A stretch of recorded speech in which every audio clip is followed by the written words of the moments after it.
Hello everyone, and welcome back to our channel, Forever in Memory. In this video, we'll be honoring American celebrities who have passed away today and in recent days, along with other notable figures from around the world. Before we begin, please show your support by giving this video a like. It really helps the channel. Thank you. And let's get started.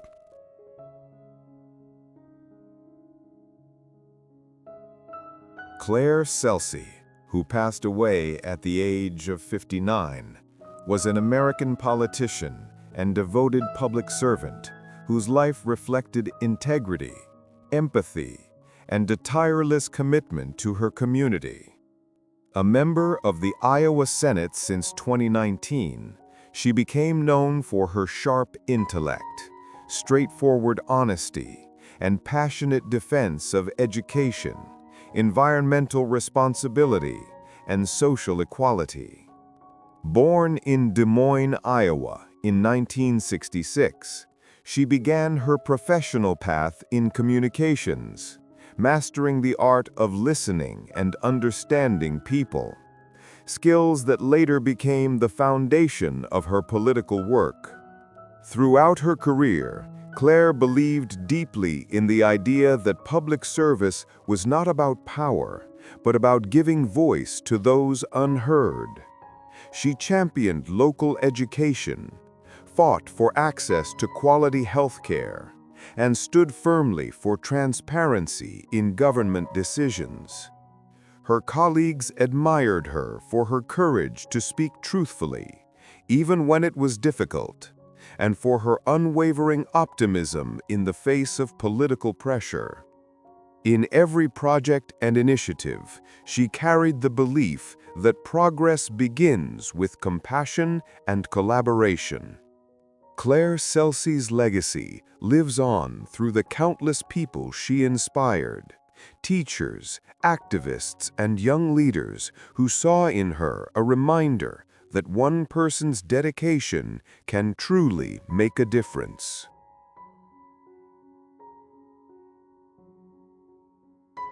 Dana Drabova, who passed away at the age of 64, was a Czech physicist, nuclear safety expert, and a respected public figure whose calm intellect and sense of duty shaped the modern understanding of nuclear energy in Central Europe.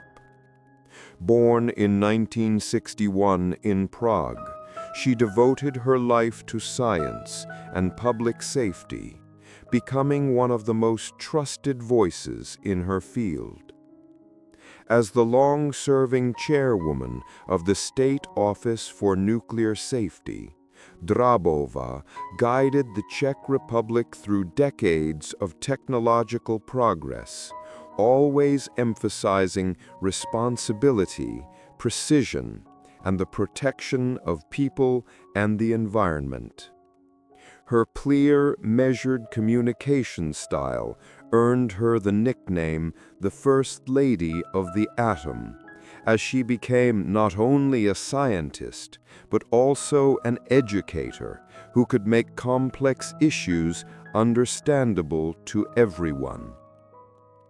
Beyond her scientific achievements, Dana Drabova was admired for her humility and unwavering moral compass.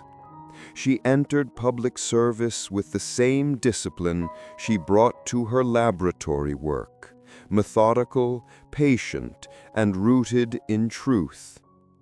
Throughout her career, she advocated for international cooperation in nuclear safety, believing that knowledge should unite, not divide nations.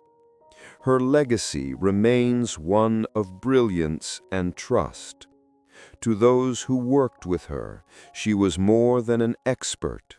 She was a symbol of rationality and courage in an age of uncertainty.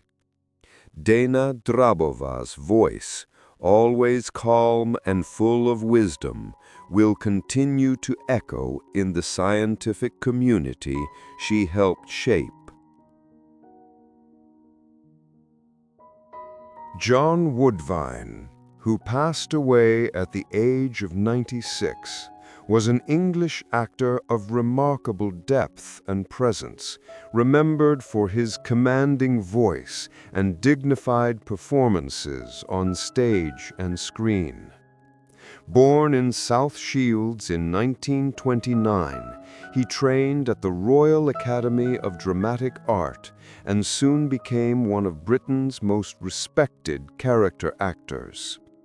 Over the decades, his work spanned theater, film, and television, bringing intensity and intelligence to every role. Audiences across generations knew him from his appearances in An American Werewolf in London, Z-Cars, and Doctor Who, where his performances carried both authority and emotional nuance. On stage, he was a longtime member of the Royal Shakespeare Company, where he brought Shakespeare's language to life with rare clarity and power. John Woodvine's career reflected his deep respect for the craft of acting, precise, patient, and honest. He believed that every role, no matter how small, was a chance to reveal something true about the human condition. Colleagues remembered him as a generous mentor, a man who valued integrity above fame. His legacy endures not only through the characters he portrayed, but through the quiet professionalism that defined his life. John Woodvine remains a symbol of the classic British actor, disciplined, articulate, and profoundly human. Franz Josef Wagner, who passed away at the age of 82, was a German journalist and writer known for his provocative style, sharp pen, and fearless commentary that often stirred both admiration and controversy. Born in 1943 in Olomouc, then part of Czechoslovakia, he became one of the most recognizable voices in German media, especially through his long-running column in Bild, where he addressed political, cultural, and social topics with disarming honesty and emotion. His writing was never neutral. It was vivid, personal, and unapologetically direct. Wagner mastered the art of speaking to ordinary people, blending humor, pathos, and outrage in a single paragraph. Whether he praised or criticized, his words always carried the warmth and contradictions of someone who loved life deeply and observed it without illusions. Before becoming a columnist, he worked as a reporter and editor for several major German publications, covering international events and interviewing some of the most influential figures of his time. Yet despite his professional success, he often described journalism as a form of confession, a way to express the restless thoughts of a man who felt everything too intensely. Franz Josef Wagner's career reflected a lifetime of curiosity, rebellion, and humanity. His legacy remains in the lines he wrote, bold, emotional, imperfect, and unmistakably his own. A voice that captured the rhythm of modern Germany and the fragile beauty of speaking one's mind. Muhammad Tahir Ayala, who passed away at the age of 74, was a Sudanese politician and economist who played a key role in his country's transitional period, serving as Prime Minister in 2019 during one of the most turbulent chapters in Sudan's modern history. Born in 1951 in the city of Dongola, he dedicated his life to public service, economic reform, and the dream of national stability. Educated in economics at the University of Khartoum and later abroad, Ayala was known for his pragmatic mind and his belief in development through infrastructure and industry. Before becoming prime minister, he served as governor of the Red Sea State and later of Gezira State, where he earned a reputation for effective governance and a hands-on approach to regional challenges. His brief tenure as prime minister came at a time of deep unrest as Sudan faced protests, political change, and the hope for democracy after decades of authoritarian rule. Through these challenges, Ayala sought to balance reform with order, often standing between the demands of the people and the complexities of the state. Mohamed Tahir Ayala's legacy is that of a leader who tried to bridge Sudan's past and its uncertain future. He will be remembered as a figure of discipline and resilience, a man who believed that progress required patience and that even in chaos, duty to one's nation must come first. Ahmed Taleb Ibrahimi, who passed away at the age of 93, was an Algerian politician, intellectual, and statesman whose long public career helped shape the nation's post-independence identity. Born in 1932 in Sétif, he grew up during the final years of French colonial rule and became part of the generation that dreamed of a free and self-determined Algeria. Trained as a physician before entering politics, Ibrahimi brought to public service the precision of a scientist and the conviction of a patriot. As Minister of Education from 1965 to 1970, he led major reforms that aimed to rebuild Algeria's school system, restoring Arabic language and culture to a central place in national life after decades of colonial suppression. His vision was to create an education rooted in heritage, yet open to progress, one that could prepare Algerian youth for the modern world without losing their identity. Later, as Minister of Foreign Affairs from 1982 to 1988, Ibrahimi became one of the country's most respected diplomatic figures. He represented Algeria with dignity and independence, promoting dialogue and peace across Africa and the Arab world.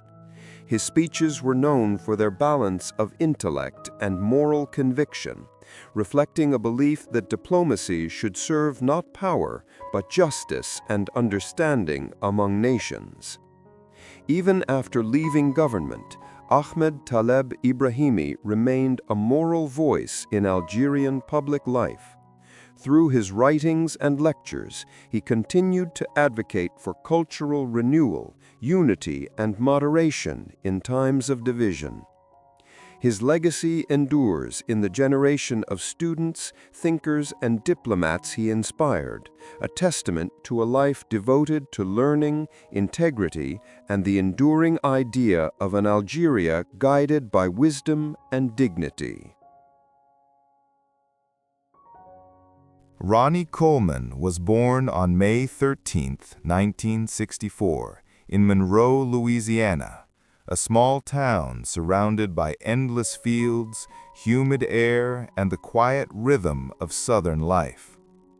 From his earliest years, there was a sense of calm determination in him, a stillness that would later turn into the storm of power the world came to admire.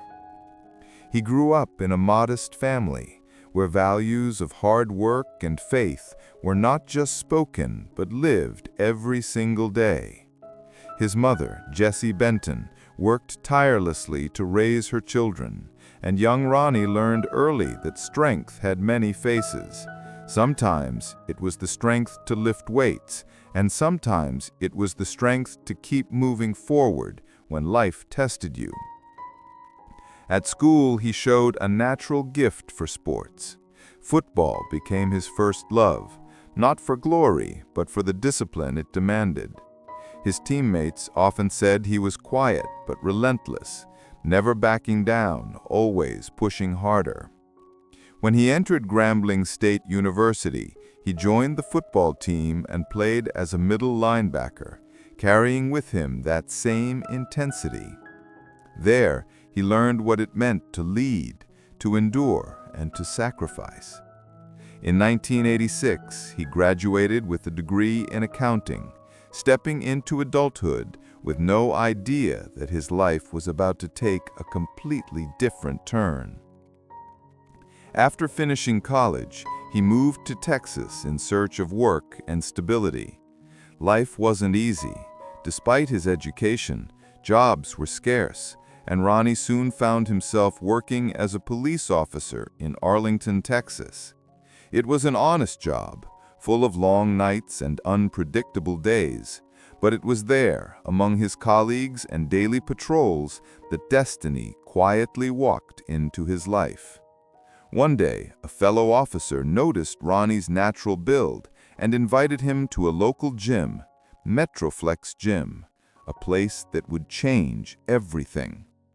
It wasn't fancy. The air smelled of iron, chalk, and sweat. But the moment he walked in, something inside him came alive. The sound of weights, the raw energy, the quiet war between body and will. It all spoke to him in a language he didn't yet fully understand. Under the guidance of Brian Dobson, the gym owner and trainer, Ronnie began to lift seriously. The weights were heavy, but his determination was heavier. He didn't complain, didn't make excuses. He just trained every day with the same discipline that once carried him through the football field and the long patrol shifts. People around him soon realized that this man had something extraordinary, not just physical strength, but an indomitable mind. The gym became his sanctuary, the place where he could release the exhaustion of daily life and reshape himself into something greater. Ronnie's transformation was not sudden. It was forged through years of silent repetition, through the countless sets done after everyone else had gone home. He wasn't driven by fame or recognition, only by the pure love of challenge. In those early years, when he competed for the first time and didn't win, he didn't feel defeated. He saw every loss as a lesson, every ache as a sign that he was alive and evolving. Behind his calm smile was a fire that refused to fade. Those who trained with him often said he had a strange kind of joy in suffering. The harder it got, the more alive he seemed. He believed pain was not the enemy, but a teacher. That belief would become the foundation of everything he achieved. When he lifted weights, it wasn't just his body that moved, it was his spirit. He carried within him the soul of a worker, a fighter, a believer. By the time the world began to notice him, Ronnie Coleman had already lived 1,000 small battles inside that hot Texas gym. Every rep was a quiet promise to himself, to be better, to go further, to honor the gift of strength he had been given. He was still the same humble police officer, still serving his community by day and transforming his body by night. But beneath that uniform and that modest smile, a legend was forming, one that would soon redefine what human power could look like. As the 90s unfolded, Ronnie Coleman's life entered a new rhythm, one that balanced duty, discipline, and an unrelenting hunger for progress. By day, he wore the blue uniform of the Arlington Police Department, patrolling the quiet streets and helping those in need. By night, he transformed into something else entirely, a force of nature inside the walls of Metroflex Gym. The weights clanged like thunder, the air thick with heat and iron dust, and Ronnie, drenched in sweat, trained with an intensity that bordered on spiritual. His coach, Brian Dobson, saw the transformation firsthand. Under his mentorship, Ronnie prepared for local competitions, though few could imagine that this quiet officer with a shy smile would one day dominate the bodybuilding world. He entered his first contest, the Mr. Texas Championship in 1990, and won both the heavyweight and overall titles. It was a beginning, not yet a legend, but the spark that would ignite one. Yet even after that victory, Ronnie remained humble. When others celebrated, he went back to work the next day, serving his community, patrolling the same neighborhoods. Fame had no hold on him. The iron did. In the years that followed, the bodybuilding world began to change, and so did Ronnie. He entered competitions but rarely placed high. Many would have quit after repeated disappointments, but quitting was not part of his vocabulary. For him, every loss was a step closer to mastery. He trained harder, studied his form, perfected every muscle. His life became a pattern of exhaustion and rebirth, police shifts, gym sessions, rest, and then back to the grind. It was during this time that he began to say the words that would later echo through generations. "Ain't nothing but a peanut," and "Yeah, buddy." Those phrases, said between breaths of pain and laughter, captured the essence of who he was. A man who found joy in the very struggle that broke others. In 1995, Ronnie's career began to shift. He started placing higher in major competitions, and by 1997, the bodybuilding community could no longer ignore him. His body had evolved into a perfect blend of mass, symmetry, and conditioning, a sculpture carved from sweat and willpower. But behind the glory, there was sacrifice. The training was brutal. His diet was strict to the point of obsession. Every day, he consumed mountains of food just to fuel his enormous frame, often eating the same meal 6 or 7 times a day. Sleep became a rare luxury. Pain became a familiar companion. Then came 1998, the year everything changed. Ronnie entered the Mr. Olympia competition, the highest stage in bodybuilding, facing giants like Flex Wheeler and Kevin Levrone, men who had long dominated the scene. No one expected the quiet policeman from Texas to win. But when he stepped on stage, the audience saw something different. Not just size, but perfection. Every muscle glistened under the lights, every movement carried authority. And when the results were announced, the world gasped. Ronnie Coleman, Mr. Olympia. It was a victory that redefined the sport. That moment didn't just crown him champion, it marked the birth of an era. Between 1998 and 2005, Ronnie Coleman would go on to win 8 consecutive Mr. Olympia titles, tying the record set by Lee Haney. Each year, he came back bigger, stronger, sharper, defying logic, defying the human body itself. His training videos became cult classics. The sound of his voice shouting "lightweight, baby," while lifting unimaginable weight became a symbol of dedication and insanity combined. Fans across the globe saw in him not just a bodybuilder, but a symbol of what it meant to give everything for a dream. Yet behind the glory was a man who still lived simply. He continued working as a police officer well into his championship years. His colleagues often joked that Mr. Olympia could arrest you with one hand and smile while doing it.